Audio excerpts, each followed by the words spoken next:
அதெல்லாம் இல்ல. புரியாம எப்படி? புத்தி தெளியறதுக்கு முன்னாடி அவ இங்க இருந்து போயிட்டா இல்ல, புரிஞ்சிருக்காது. இருந்தாலும் தெளிவில்லாத ஒரு ஞாபகத்துல எங்கேயோ என் கண்ணுல மண்ணு வாரி போட்ட அந்த குறும்புக்காரி எனக்கு நினைவு இருந்துச்சு. வளர்ந்துட்டப்ப அவ பெரிய டாக்டர் ஆயிட்டா. இதோ நானு ஒரு பிச்சைக்காரன். இல்ல, இது தெரிய வேண்டாம்னு தான் நினைச்சேன். இங்க பாரு, குட்டி மாமா தான் என்ன சின்னதுல கூப்பிட்டு இருந்தா. இன்னைக்கு அவ திரும்பவும் கூப்பிட்டு கேட்டப்போ கடவுளே, என்னால முடியல. எனக்கு அப்படி அழணும்னு தோணுச்சு, யாரும் பார்க்காம.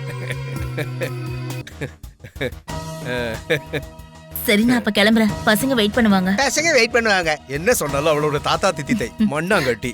நான் ஒரு முக்கியமான விஷயம் சொல்லிட்டு இருக்கேன்ல. சின்ன வயசு ஃப்ரெண்டு திரும்ப கிடைச்சதுல சந்தோஷம் தானே. அப்ப ஒண்ணு செய், ரொம்ப நாள் கழிச்சு பாக்குறல்ல, பக்கத்திலேயே இருந்து பார்த்து சந்தோஷப்படு. எல்லாத்தையும் உங்ககிட்ட சொல்லாம மனசுக்குள்ள ஒரு பெரிய பாரமா இருந்துச்சு. இப்ப எல்லாம் போயிடுச்சு. அப்படின்னா போ, அவகிட்ட சொல்ல சின்ன வயசு கதைகள்லாம் நிறைய இருக்கும்ல, அத போய் அங்க சொல்லு. அது நக்கலா தானடி சொன்ன. இதுல என்ன இருக்கு, மனசுல இருக்கிறத போய் சொல்லு.